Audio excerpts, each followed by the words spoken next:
4 FBI agents, friends as much as colleagues, walked into the humid night on what should have been a routine mission.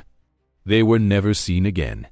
For more than 2 decades, their disappearance haunted both the Bureau and the city, leaving behind only rumors, unanswered questions, and a silence that refused to fade.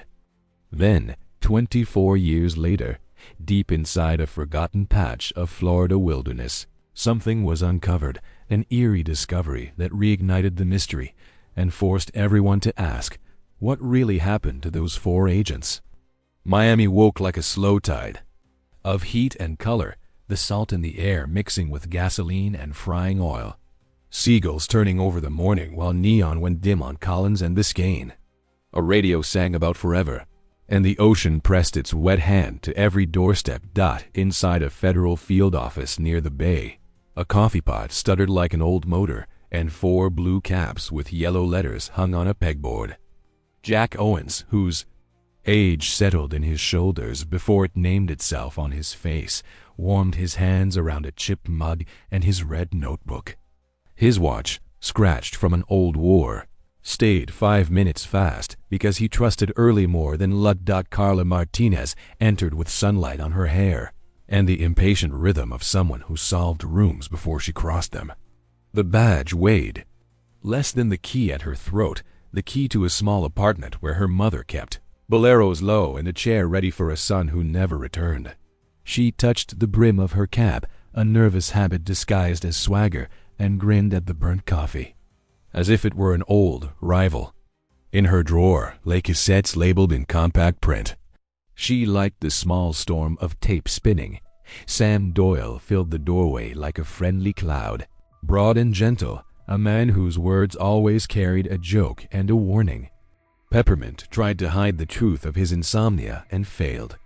He kept a cracked team photo in his wallet and, whenever the caseboard grew another thread, promised those faces that he had their backs.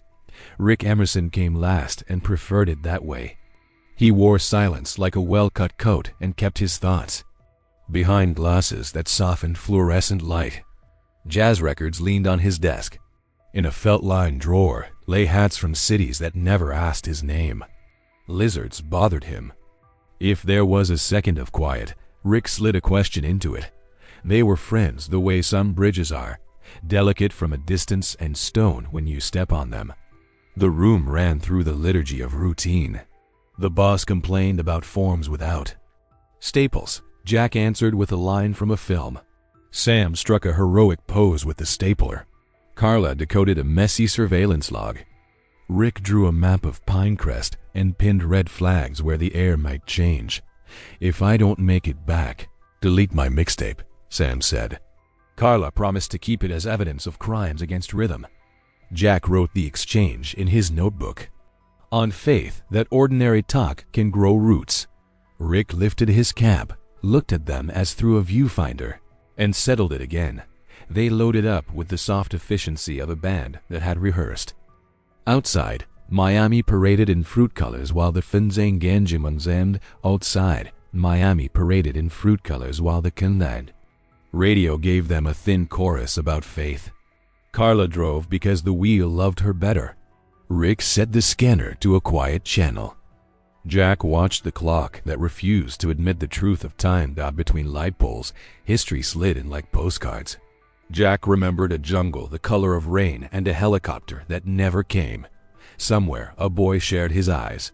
Carla saw a door opening onto a police station with cold tiles under her shoes, her mother's hand a small flame, her brother laughing for the last time. Sam watched a stadium roar fade into the hiss of a hospital vent, and the first time a stranger's heartbeat stopped under his palms. Rick recalled a dark bar where a saxophone practiced forgiveness, and a man who once left a hat on a chair. Where city thins into water and grass, the sun found them hard and bright. Canal, slough, hammock, the map's language leaned into green. Their destination was a cinder block house that had belonged, at different hours, to termites and rumor. It crouched in the shade of pines. The porch sagged like an old story. Jack traced the perimeter. Sam tested a step and called it a liar. Carla frowned at a screw that shone newer than it should. Rick laid 2 fingers to the wood and felt for. The tremor of recent hands dot inside, damp paper and old soap. A calendar had stopped in June. On a tilting shelf, jars stood faithfully empty. Cigarette burns on the sill made islands for an invented sea. In the sink, at the lip of the drain, 3 grains of rice clung together like a stubborn family. Carla photographed the rice and laughed at herself, then quieted when Sam pointed to half-moon scratches on the steel, the kind a ring leaves when a hand is gripped too hard. They moved as if the house could hear. In the back room, a cot leaned against the wall. Beneath it, a rectangle of floorboards wore less dust. Sam lifted with careful fingers. The board came free to show a shallow space where someone had hidden small hopes, matchbooks from a bar in Little Havana, a roll of Polaroids blurred by damp, a coin from a country that had changed its name. Jack angled a photo until the gray found a face. Rick named the bar. Carla wrote the address and drew a small star. They stepped into the sun, with the sense that the day had rearranged itself. Carla called a status update. It sounded routine on purpose. A breeze combed the grass. Water argued softly with stone. Rick pointed to a faint trail leading away like a sentence that had lost its punctuation, and they followed, 4 blue caps. Moving through green, the way a memory moves through a body slow, unsure, impossible to stop once begun. The trail narrowed until it became suggestion. In the hush, their steps learned to whisper. Jack crouched over a smear in the sand that could have been from a boot or the belly of a snake and chose not to decide. The radio on Carla's hip crackled, a fizz like rain over tin, then cleared enough to carry a voice borrowed from a tunnel. She raised it, thumb on the talk switch, and gave the day's call sign as if pronouncing a blessing. The reply came thin and far, a breath that might have been Spanish or fear. They traded looks with years inside them. Rick set his cap tighter. Sam flexed his fingers and made his laugh very small, telling fear it would not lead. Jack wrote the time, as his watch insisted, 5 minutes ahead of the sun, and closed the red notebook as if sealing a promise. Carla looked down the path, then back at her friends, then forward again, the way people do when the future begins to whisper. They stepped together, and the green swallowed them kindly, and the path became the inside of a thought. The radio gave one last murmur, a sequence of numbers from a code they knew by training and by instinct, and then another sound that belonged to something else entirely, a scrape, perhaps, or breath, or water taken by surprise. 9-9. The transmission stuttered, tried again from farther away as if climbing a hill of static, and then the line dissolved into a long, level hush in which every leaf seemed to listen. The air closed over the place where 4 figures had been, and there were no marks on the ground, only the smell of mud and a feeling like the last note of a song held too long, waiting for a chord that did not come. By the time the static settled, the sun had slid west and put a bruise of gold on the sawgrass. A dispatcher's voice went thin and careful over the air, calling call signs that did not answer, and in the field office a phone rang with the stubborn rhythm of bad news. Doors opened, boots moved, the pot made fresh coffee like a ritual against fear.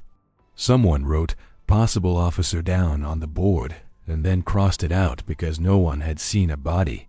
And "missing" was a softer word that hurt the same. Sirens stitched the city to the swamp. County cruisers, park rangers, agents. Wearing jackets that trapped heat like a second skin, everyone came. The color of authority turning strange against the green. The smell was diesel and river mud and a sweetness from crushed pine. Mosquitoes lifted from the water in small clouds and chose the living without fear. Helicopters beat the air until the air learned to answer. Searchlights pushed white cones through palmetto and cypress, widening and narrowing as if the night itself were a lung. They found the government sedan next to a levee, where the marl crumbles underfoot. The engine was cold, the hood ticking like cooling metal remembers. Doors shut. The radio set to a channel that carried only weather, and a preacher from the Panhandle claiming the rain was a sign. Trunk inventory perfect. Flares, first aid, spare. Tire, one orange vest lying neatly as if waiting to be claimed. No blood, no drag marks. No sudden story written by panic in the sand. The place had the strange order of a room someone just left on purpose. Caps? A sergeant asked, out of habit more than hope, and no one could point to them. 4 blue. Caps with yellow letters that had a way of making strangers step aside gone. Like the men and women who wore them. The first grid went down, bright tape against dark. Canine South pulled handlers in hungry lines. Their breath steamed and their paws printed a language that made no promises. The dogs caught something, lost it at water, circled, whined, refused to lie about what they could not find. Divers went into the canal where the light dies early. The water gave up beer cans and an anchor the size of a child's shoe and kept its other secrets for itself. Air units called heat signatures that turned out to be pigs rooting for whatever the day had left. Behind. A ranger took off his hat to scratch his head and left his hair standing like grass after lightning. Back at the office, jurisdiction spread on the conference table like a map no one agreed upon. The bureau with its federal spine, the locals with their keys to gates the feds did not know existed. The rangers who knew what the river meant when it made a certain sound at evening, all of them correct, all of them tired. Voices rose and sat back down. A captain from Miami-Dade tapped the case file with 2 fingers and said the land swallows what it can. The special agent in charge said the land does not swallow 4 of ours at once. The city learned fast.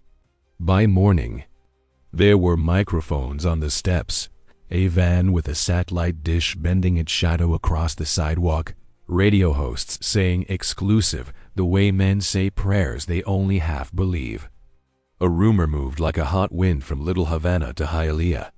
A cartel had warned them to stay out of Pinecrest. An informant had changed sides. One of the 4 had taken money. Other rumors went further because rumor enjoys distance black ops, witness protection, a plane that came low without lights and took them. Someone said aliens on a late-night call-in show, and the host laughed until the laugh sounded like fear. With teeth. Families came with clothes that still smelled of home. Jack's son stood straight as if good posture could hold the world together and asked if anyone had found a red notebook. Carla's mother moved through the room with a paper cup she never drank from and a rosary she counted like a heartbeat. She asked if anyone had seen a silver key. Sam's old coach brought a bag of oranges and put it down and forgot to take his hand off it. Rick's sister said very little. She looked at the photos on the board as if willing them to step down. Witnesses offered fragments. A man on an airboat said he'd heard Spanish on the radio where it didn't belong. A woman jogging the levee swore she saw a flash of blue deeper in the pines long after sunset, then doubted her eyes. A fisherman had a story about headlights that blinked twice then disappeared. Every story asked for proof. Proof stayed home. They walked the scene again, slower. A boot scuff that might have been yesterday or last week. A cigarette butt from a brand no one on the team smoked. The faint suggestion of 2 sets of prints diverging at a fork and coming together again, like an argument that ended without peace. No shell casings, no torn cloth. No sign that fear had needed to use its hands. Names bloomed and withered on the suspect list. Enrique Galvez, an informant whose file smelled of cheap cologne and promises, was dragged from a dingy apartment and asked to recite his night. He had a neighbor who kept notes on everyone, and her notes said he'd been home, pacing, shouting at a soap opera, the hours accounted for. A man called El Mono, who enjoyed being seen in gold and in company, claimed to have been at a baptism, where 3 priests could remember his face because it did not belong. They remembered the cake, too, bright sugar that turned their teeth blue. A pair of officers who had made extra money look small on paper were brought in and let go again when their time cards ended broken. Axel agreed they'd spend the night cursing a jack at a city garage. Each man's story fit into the shape of An alibi the way a hand fits a glove it has already worn. Journalists made a meal of what they didn't know. Headlines learned the names like charms. Editorials asked whether the Bureau had lost its way. A week later, a national show built a segment with maps and shadowy reenactments. Smoke in beams of light, a narrator who loved the sound of his own suspicion. People watched while they ate, nodded, turned the volume up, turned it down when children came into the room. A vigil came to Bayfront Park. Candles made small amber moons in 200 hands, and a saxophone played the kind of blues that neither fixes nor forgives. Inside the search, the hours smudged into each other. Men slept on chairs, coffee turned to mud, then to air.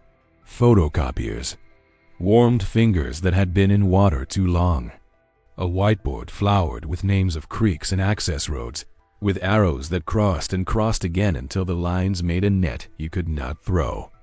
Someone labeled a cardboard box Sam's mixtape, and because humor is a weak but stubborn medicine, people smiled without meaning to dot, and still nothing you could lift to the light and call an answer. The sedan was towed in.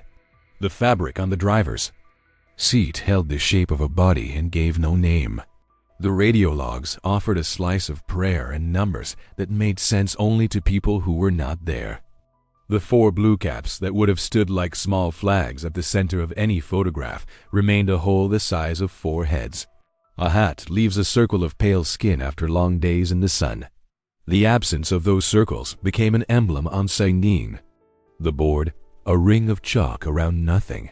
Time did what time always does once it understands it is stronger than you. The daily briefings shrank. The maps curled at the corners. Funding went to the next fire. The case found a number 8, 8407, and a drawer that stuck on the pull and then came loose with a sigh.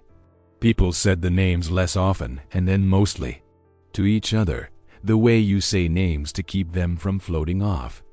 The families learned to live on a cliff where the ground looks solid until it isn't, where every knock could be either mercy or the end of hope. Years would teach Miami to say it as a story. You tell the new ones when the shift runs quiet. The 4 who went into Pinecrest and walked out of the radio, the car that waited like a patient dog. The caps that were never found, the search that could not find a line to follow. A detective retiring to the Keys would pour a drink on a porch at dusk and hear the helicopters again in the high wind and see tape move like yellow water. A rookie would tap a finger to the photo of 4 faces and promise, as if promises could reach backward. The last official note for a long time was brief enough to fit on half a page and careful, as a man walking across ice. It acknowledged effort. It counted miles. It listed agencies alphabetically and left no room for poetry. It closed with a sentence the color of dust, and so the image that remained was an empty pegboard where 4 blue caps should have hung. The memory of sun faded into the cloth, the curve of a brim shaped by an ordinary hand. Despite every searchlight, every interview, every prayer and argument and sleepless night, there was never any further sign of the 4 agents. The file was boxed, the lid pressed down, the label written in block letters. The room grew quiet. The tape pulled from the floor, and the case went still in the dark until the day the forest decided it had one more thing to say. Miami had changed its glass and its face, built new lines against the sky, and folded old ones back into memory. But the air was the same river of heat that pressed a hand to your chest and asked you to breathe slower. 24 years after the search tape was pulled from the floor and the file learned to sleep, a morning in Homestead arrived soft and unremarkable, the sort of morning when the grass holds the night's modest jewelry and the birds tell each other's secrets you are not meant to keep. And 3 biologists in field shirts and mud-stained boots followed, a narrow trail where the season's storms had bitten at the bank and worried it down to bone. They were not hunting ghosts, only cataloging plants and the patience of water, yet one of them saw a color that did not belong to green, a worn blue half buried where the palmetto fanned a hand over it, and he went to it thinking of tarp or tourist trash, then crouched and felt the curious hush that comes when an ordinary thing remembers its history and refuses to be ordinary. He brushed away sandy loam that smelled faintly of iron and rain, and a cap with yellow letters came free like a small boat unmoored, then another, then a third farther in the shade, and then the fourth, not lying but perched, a crown on a silence that looked back with empty patience, a skull that had learned the dark from the inside and was still teaching it. They did everything right, which is to say they stopped moving and stepped back and made their voices slow, called the number that calls other numbers, and stood with the day, hearing it change. Because once you say a certain kind of discovery, out loud the world answers, with sirens and clipped sentences and the busy hands of people who know how to keep time from leaving with the wind. The scene became a circle drawn in tape, a respectful ring around grief and evidence, and the caps lay in a neat, stubborn geometry, as if someone, once, had wanted them seen together. The capsule came last, a dull cylinder, no longer than a finger, wedged in the soil as if it had grown there, threads clogged with grit, surface scarred by the gentle knives of sand. A technician in a white suit lifted it the way you lift a sleeping child, and the morning felt the first pinch of history waking. Up and stretching its legs, news trucks turned a turnpike into a necklace of heat shimmer and antennae. A drone of questions began at the perimeter and swelled toward the center. Were they the caps? Was it the skull? Was the case now different than it had been for 2 iron decades and change? A helicopter's shadow crossed the clearing like a tebering, like a tear. Slow hand over a page. Someone cried behind their knuckles and pretended it was the sun in their eyes. Phones found families who had learned how to answer without collapsing.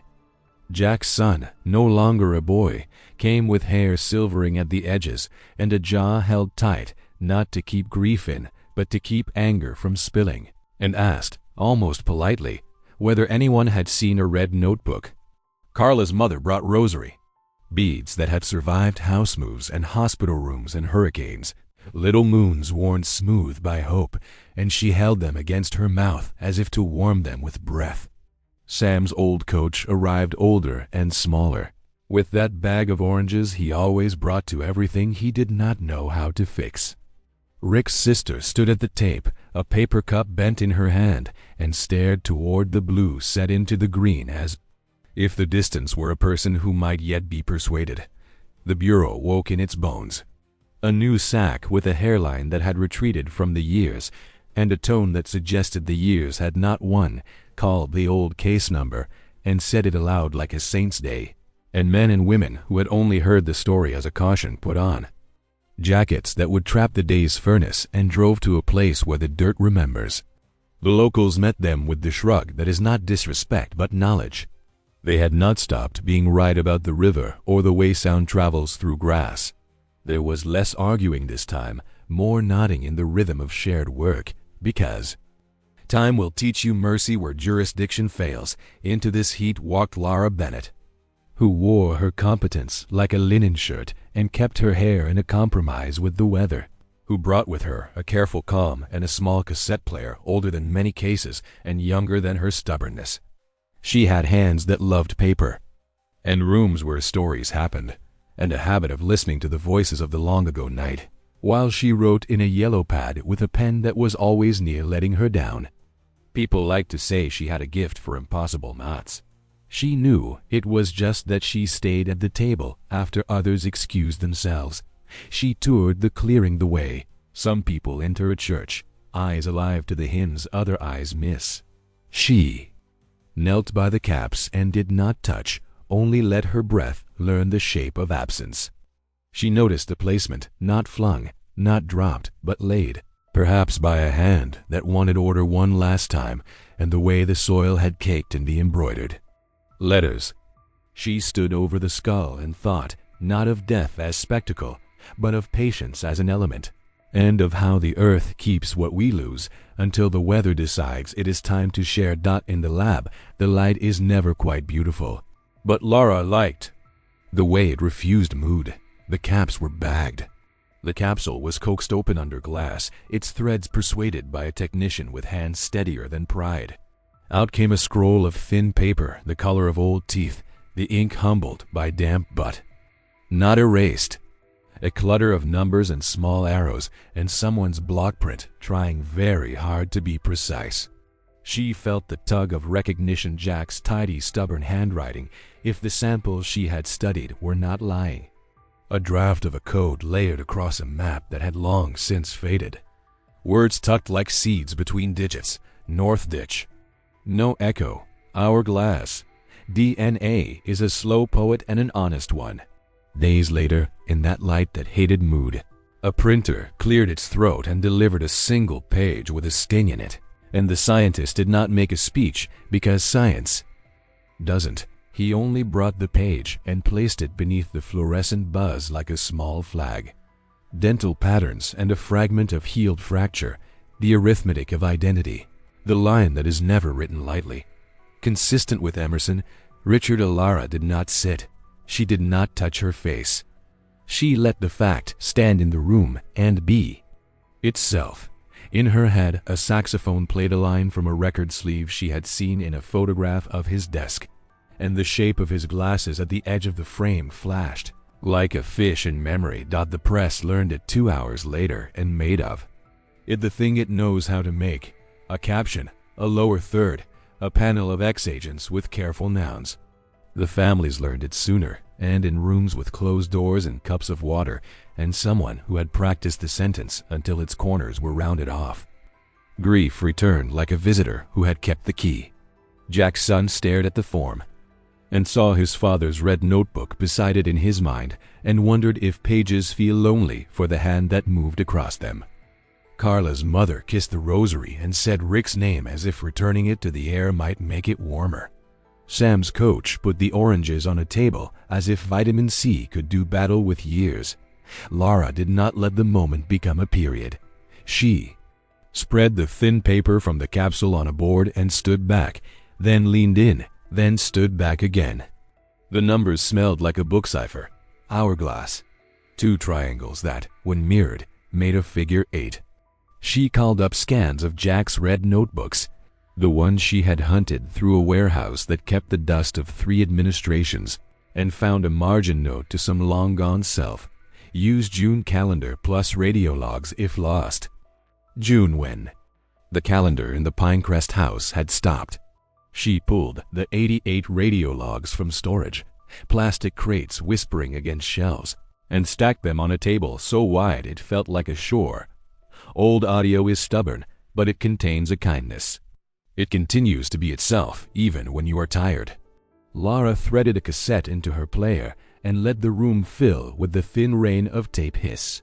She closed her eyes and listened to the texture of 1988, the way a dispatcher's vowels held a little more breath, the way the room around the microphone breathed with the men and women in it. She made notes with that untrustworthy pen, marked times, circled call signs that scratched at the door of her mind. She built a second map in her head, this one of hours and voices. The last known transmission, the weather update. The trivial remark that becomes or does not become evidence depending on what comes next. At night, when the city softened, she walked the facts like a dog along the bay and talked under her breath to the water that had refused to speak for so long. She told it she would wait. That waiting was her truest skill, that she had learned from a father who had grown quiet under an unsolved weight and taught her, without meaning to, that some cases ask you to be the person you would like to meet if you were lost. Her partner Neil, a man whose skepticism kept her coffee honest, leaned over the board and said the arrows looked like trails. She said they looked like the way a mind returns to the place where it is most afraid. Together they circled North Ditch and No Echo, an hourglass, then went back to the field and stared until the ditch admitted it was not quite straight, until their footsteps made no echo under a certain overhang of root and limestone, until the sun threw 2 thin triangles through the palmetto and laid them together at a particular hour into an 8. It was a small victory, the kind you cannot mention at a press conference. It smelled like copper and sap. She returned to the tapes with that 8 in her thoughts. The June calendar days circled, notations for shift changes, a star on the 12th, a note in Jack's hand, H after, H for hour. After what? After last contact. She wrote a spreadsheet. On paper, because her brain liked the sound of graphite on pulp. Last call at 1842. Teams dispatched. Grid assignments. Air support logs. Divers in by 22:05. Out by 1:10. H after. She drew a line at 2 o'clock and waited. There with her pencil. Nothing is so loud as a quiet you have learned to mistrust. The tape from the repeater had been catalogued as routine weather, a static spike, an unidentified carrier. She played it again, and then fed it into a digitizer that looked embarrassed to still be in service.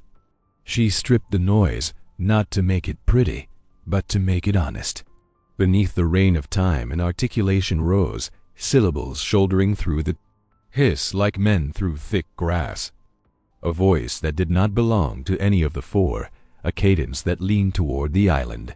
Spanish faint as a tattoo under a sleeve. She checked the log against the calendar against the code against the way her skin prickled. 2:14, unresolved transmission on the agent's channel, carrier open long enough for a sentence. She slowed it, not to the point of distortion, but to the point where the intention behind words shows its face. The phrase separated, the consonants showed their teeth, and the vowels arrived hand in hand. No, hey, Nady. She wrote it in the margin and put her pen down and looked at the board where 4 caps ought to hang in the mind, and understood that. The line she thought had broken had only dipped under the surface and kept running. Someone had reached for their channel hours after the last reply. Someone had known the call signs and the road home. Someone who was not them had spoken into their night. The phrase she had coaxed from the old tape. No, hey, Nady sat on Lara's tongue like a grain of sand she could not swallow, and when the sun rose the next day it found her tracing lines on a map with a pencil already blunt at both ends, counting the hops a signal makes when it rides the flat land, marking repeaters that still existed and those that had been replaced by quieter towers with new names. Neil came in with 2 coffees and a shrug that meant he was ready to believe anything as long as it could stand on its own legs. They drew a triangle between the last known position, the levee, and a corridor of scrub where sound dies earlier than it should. The triangle pointed at a stretch of ground that had never learned to love tourists. They began with voices. Enrique Galvez in Hialeah, now a man with a soft belly and a garden of Galapagos, who swore on his mother's grave he had not worn a headset since '89 and could not tell you HF from superstition. An old narc with a badge that had dulled to. Pewter, who remembered money counted in a motel bathroom and a warning whispered in the steam, "Stay out of Pinecrest." A farmer with a field that kissed the tree line, who said feral hogs had torn up his fence, and sometimes a generator ran at night because water likes to be persuaded, not forced. 2 ex-couriers who had learned to age in daylight, their stories.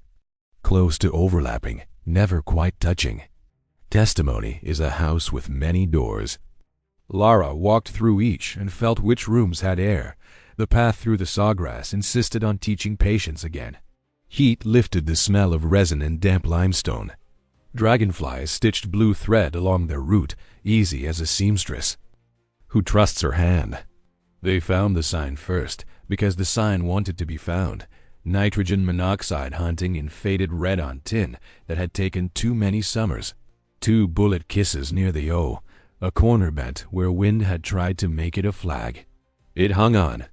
A cedar post scabbed with staples from old notices. Lara touched the edge and felt a wrongness layered under the ordinary fresh screws on a tired face. Wood shaved too clean beneath weathered grain. Behind the sign a hinge showed itself once you knew how to look. Neil lifted and the post swung. Like a door that had been waiting decades to admit an old sin. The opening smelled of old rain and metal, a throat of earth lined with planks cut by a careful hand. They went in by knees and patience, followed the tunnel a dozen body lengths to a room no taller than a man with his head bent. The floor, a palimpsest of footprints printed, softened, printed again until they became only the idea of feet. A lamp. lay on its side with its glass belly broken, a coil of wire rotted into lace, a radio battery swollen to the shape of a small loaf.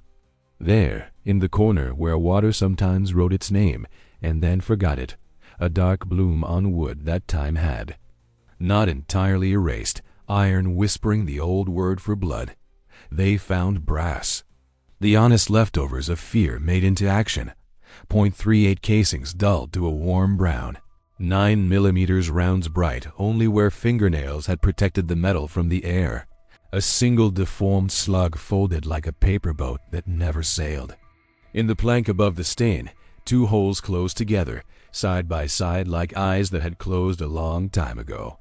Lara crouched and studied the scar of a knife in the wood at shin height. A small message from a boot knife impatient with rope. The Polaroids seemed at first like litter a storm had forgotten. Then they became a room's only furniture. They were scattered, stuck by damp, curled at the corners like leaves. Lara lifted them with a spatula and breath, laid each on clean plastic as if tucking someone in. Blue caps, 4, tilted at casual angles, the faces under them younger than the ache in the room allowed. The date stamp in red, a square jaw of numbers, June 1388, the day after the radio had lost them. In one, Jack's watch plain on his wrist. In another, Sam's smile working like a tire jack to lift a heavy mood. In another, Carla halfway to a grin that didn't trust itself yet. Rick's face in profile, the glasses catching a bloom of flash. And then a frame that made the heat press closer. A man masked with a bandana patterned with Paisley's sons, his. Eyes narrowed to hard commas, wearing a blue cap with the yellow letters as if he were trying on a name he had not earned. The room read as practical more than ritual, but somewhere a hand had arranged those pictures in a way that wanted to be understood. Lara felt the quiet sway of an older fear, the fear of a story being told by the wrong mouth. She photographed the sequence, sketched the layout in her yellow pad, not because the camera would forget, but because her mind learned best when it taught her hand what to do.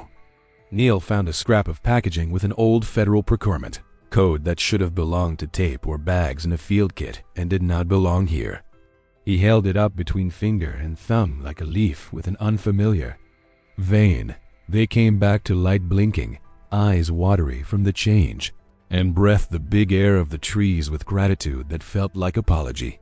The sign swung shut and looked innocent again.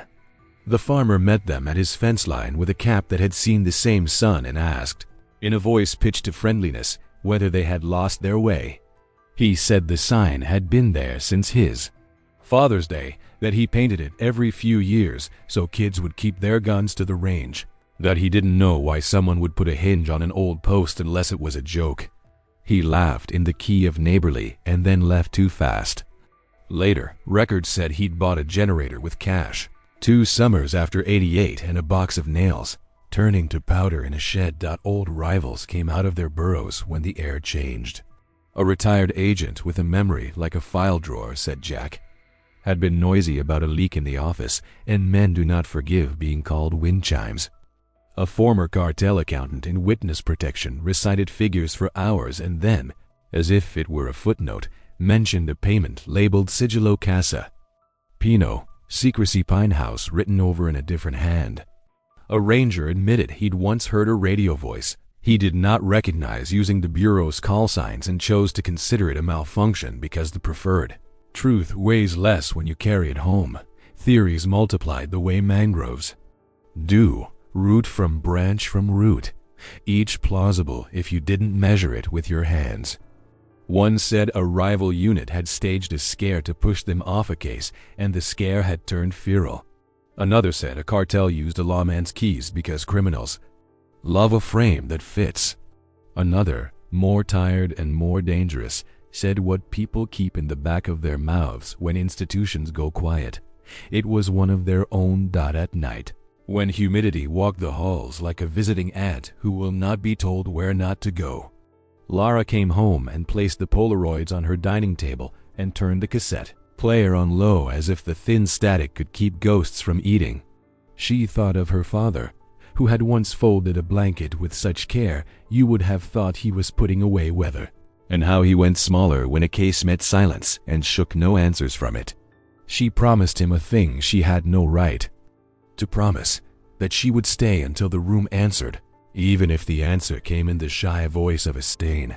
The lab peeled more facts from the day's finds. The casings could be matched to models issued in '88.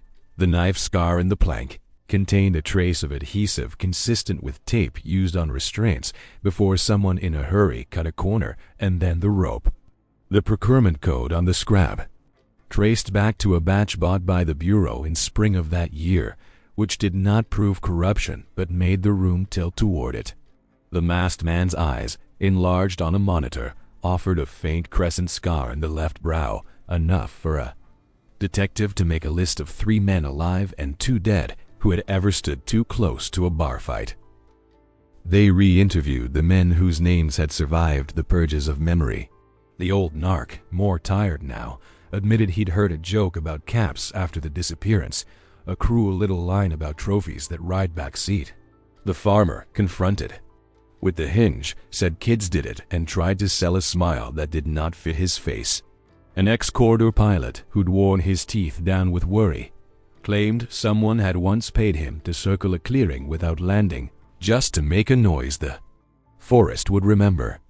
He said the man who paid wore a suit on a day when suits wilted. Lara's skepticism grew teeth, not for the witnesses, but for the habit of stopping at comfortable edges. She set the Polaroid of the masked man next to the one of the 4, then next to her memory of the caps in the clearing, then back to the note in Jack's hand about no echo, and the calendar grin of June 13. She imagined a camera held by a hand that had no right to see what it saw. She asked herself who had access to film and the cold blood to use it as a signature.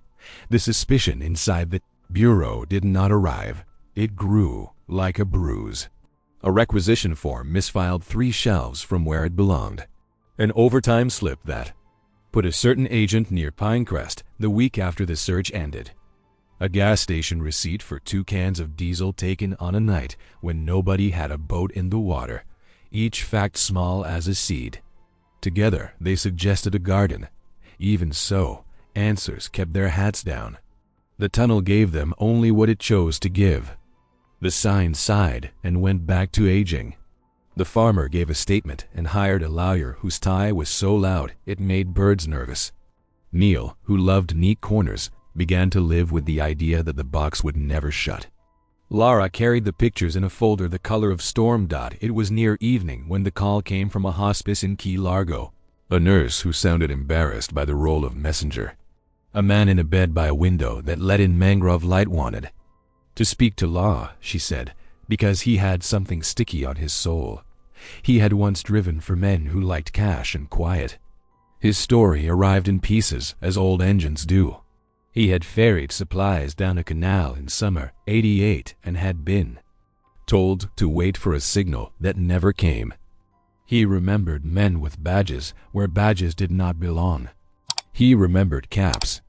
He remembered that 2 nights after the city stopped saying the agents' names out loud, someone on the bank said, in the careful Spanish of a man who wants not to be heard mispronouncing anything, La Mujer Vive. Lara held the Polaroid of the masked man and let the room tilt again, felt the pull between dread and sudden disobedient hope. The voice in the receiver coughed, asked for water, returned to the same sentence as if tethered. The woman lives. The words did not promise truth, but they promised movement, and movement was what the case had hungered for longer than some cities have existed. She wrote the phrase, and beneath it, the date and the name of the canal the man still remembered in his bones. Then she set the phone down on its cradle with a care you give fragile things and looked at the faces on the table that had only learned how to be young, and understood that the road forward had split. One lane toward betrayal in their own house, one toward the possibility, bewildering as rain in a room, that one of the 4 had survived the week the city stopped breathing. The sentence the dying boatman had given her La Mujer Vive wouldn't stop tapping at the back of her teeth. like a small stone in a shoe you cannot remove without sitting down where you are. And the morning after that call rose over Miami with the heavy tenderness of late summer. Lara laid her yellow pad on the table and began again the patient work of putting lives back together from scraps and habits and the way people hold a cup when they are afraid. She drew 4 names, and beneath each, the private weather that had once moved them. Jack and the long shadow of orders obeyed in another. Jungle, Sam and a tremor he hid inside jokes and peppermint. Rick in the quiet that is not cold but armored. Carla in the bright, brittle speed of someone whose loyalty had been turned into a leash. Files open like doors to rooms you don't intend to enter and then find yourself living in. Carla's room smelled of sea salt and worry, dead the color of old bruises, a younger brother who had borrowed from the wrong men, promises made in kitchens where the light never reached the corners. A note in an informant's file, half effaced, said that a certain crew had learned the names of 2 agents who spoke Spanish without stumbling, had decided the woman's fear could be harvested. Lara read a statement from a neighbor who had heard a woman crying on a balcony and laughing a second later as if she had tossed her grief over the rail and watched it drop like a cigarette butt. She read the bank's careful letters about cash withdrawals that pretended not to be about survival. Sam's room had pill bottles labeled neat as commandments, prescriptions spaced like rungs on a ladder he kept meaning to stop climbing, a medical interview where he called it help sleeping, and a teammate wrote in the margin that Sam had been staring at the floor too long, his humor landing a beat late, his hands finding and losing the same paperclip until it was a wire. There were commendations, saves that glowed in the file like candles, and, stapled behind them, a reprimand he had signed without reading because he knew its shape. Jack's room was older than Miami. The paper yellowed, the ink gray at the edges where it tried to become air. Missions that had ended in numbers instead of names. A letter to a wife he had once loved with a steadiness that frightened him. A commendation that called him decisive and, between the lines, meant ruthless, when necessary.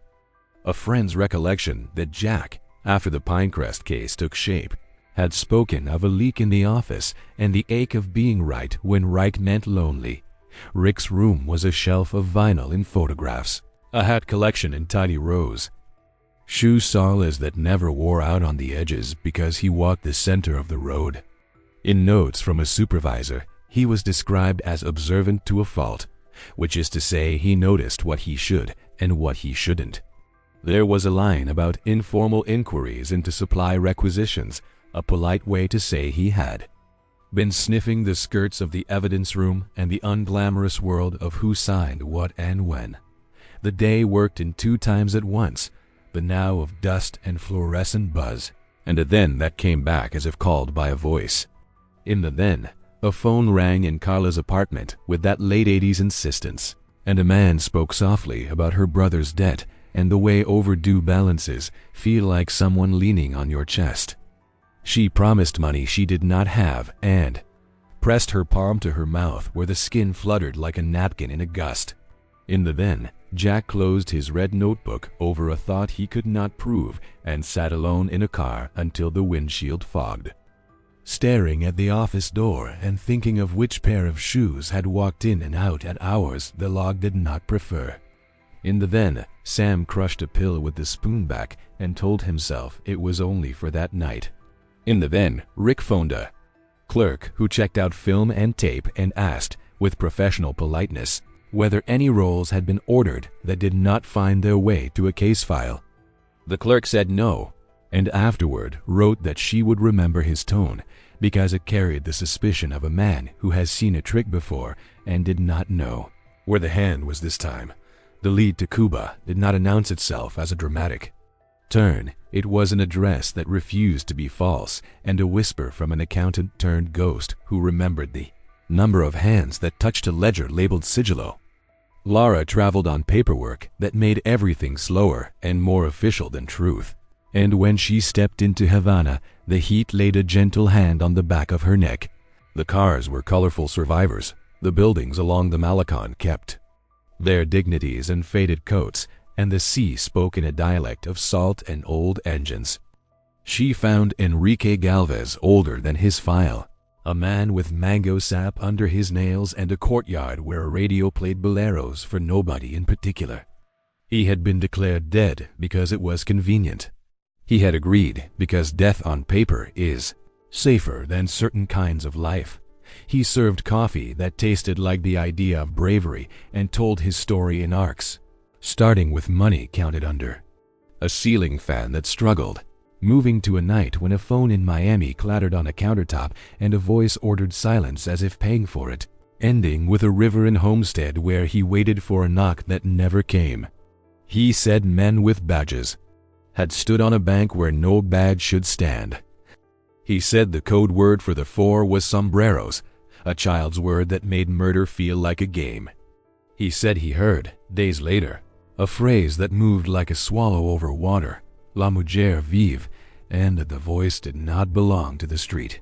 He did not want absolution and did not ask for it. He wanted to put down a weight before his daughter had to lift a dot in the now. Lara came back with sunlight in her hair and a notebook fuller than the plane allowed. She found Neil at the board, trying to teach the evidence to arrange itself.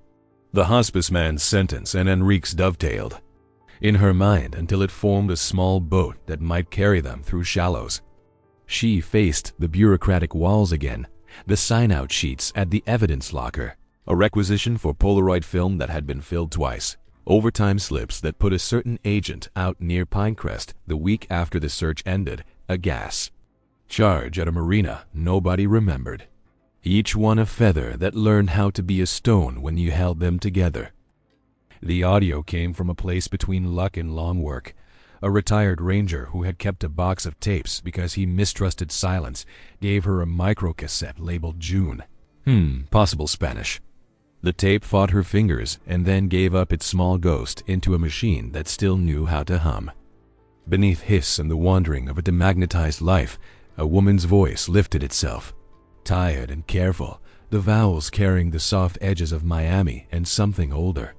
She did not say her name, but her breath said it for her. Water in the background, a drip like a metronome teaching fear to count. 3 days, the voice said, in English first and then Spanish, as if laying down 2 tracks to be sure they would be heard. 3 days, low water, no echo, keep the light down, a rustle. A man's whisper. A name bitten in half Rick, and then a shudder in the tape where time itself blinked. Lara played it again because disbelief is a reflex and belief is a discipline. She wrote the words and let them live on paper, where they felt heavier. She heard, on the 3rd pass, the scrape of metal on wood and a small sound from a throat. That might have been pain or anger or both. Then a sentence that arrived like a closed hand.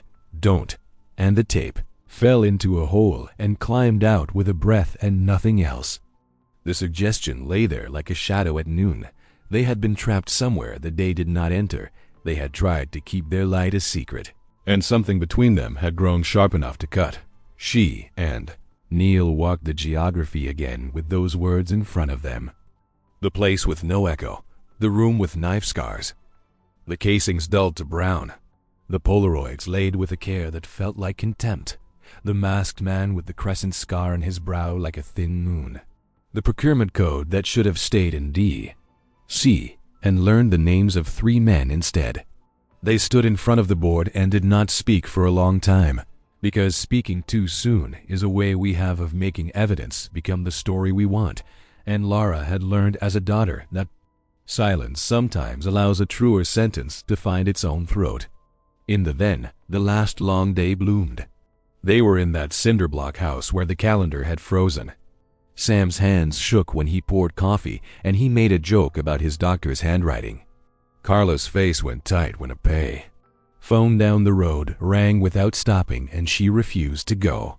Jack asked again about a leak, and Rick said aloud what they were all thinking, that somebody was moving information a half day ahead of them and dressing the theft in coincidence.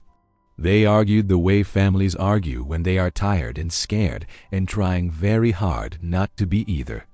Then they laughed in that fierce way you do when you promise yourself you'll laugh about this later, because the future is a medicine. Then they took their caps and stepped into heat. Back in the now, suspicion inside the bureau stopped being a flavor in the air and became a list with names that could be said only in private. An evidence technician admitted, in a voice that wanted to be invisible, that someone had borrowed rolls of film and a field battery and returned neither. The sign-out sheet had been rewritten in a neater hand afterward. A duty officer confessed that a call had come from a number he later learned was a supervisor's house, asking which channels the Pinecrest team had been assigned. He had answered because the voice made him feel like a small boy stealing sugar. Everything leaned toward the thought nobody wants to think. You can die of enemies you expect, but you can vanish because of the ones you eat lunch with. The day the envelope came was ordinary enough to pass for kindness.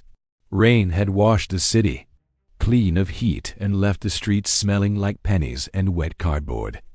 Lara got home late, the kind of late that makes you put your keys down carefully so you don't wake the ghosts. The envelope lay where someone had slid it under the door, brown as old bread, fat enough to change the angle of the light. No return. Only her name in block letters that tried very hard not to show a hand. Inside, wrapped in a square of cloth that smelled faintly of dry boxes and the lemon oil people use when they are trying to make old wood forgive them, a small drive, ordinary as a dime. A note on one torn line, for the truth you keep asking.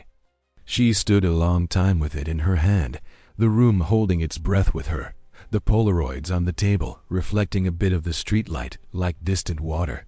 She did not turn on the machine.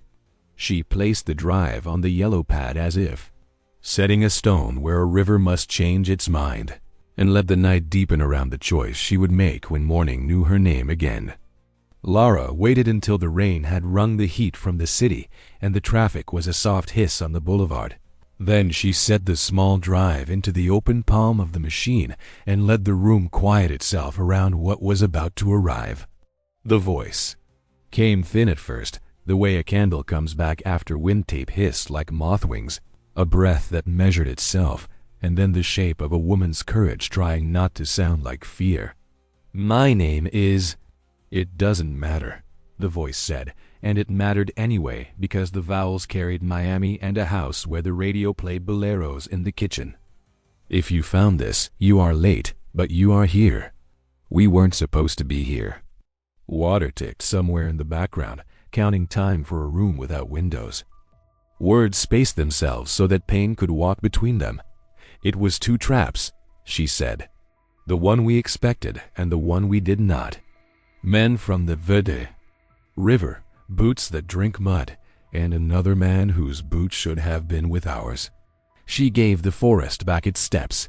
The day the radio stuttered. The white heat thinning at dusk. The sign that wasn't a sign. The passage that smelled like pennies and rain. We went down because we thought we had to, and the first sound we heard was our own breathing. No echo. Remember that no echo. They wanted it that way. A scuff on the tape as if someone had shifted on wood. They knew our call signs. They used our channel. He said it like he'd practiced. "No, hey, Nady. No one's here. Let them come." She did not speak his name. She gave him anatomy. Left brow, a half-moon scar. Eyes that don't blink when people beg. Wearing one of our caps like a joke that wouldn't laugh. Behind the voice, a rumble that could have been thunder or a man humming through his teeth. He spoke bureau when he wanted to, spoke street when he had to. He knew where we kept the batteries and which pocket Jack kept the map. The room on the tape breathed with them.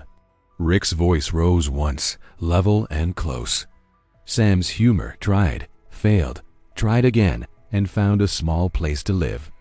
Jack tore paper into a plan, the sound of a red notebook scraping open and closed like a bird in a cage.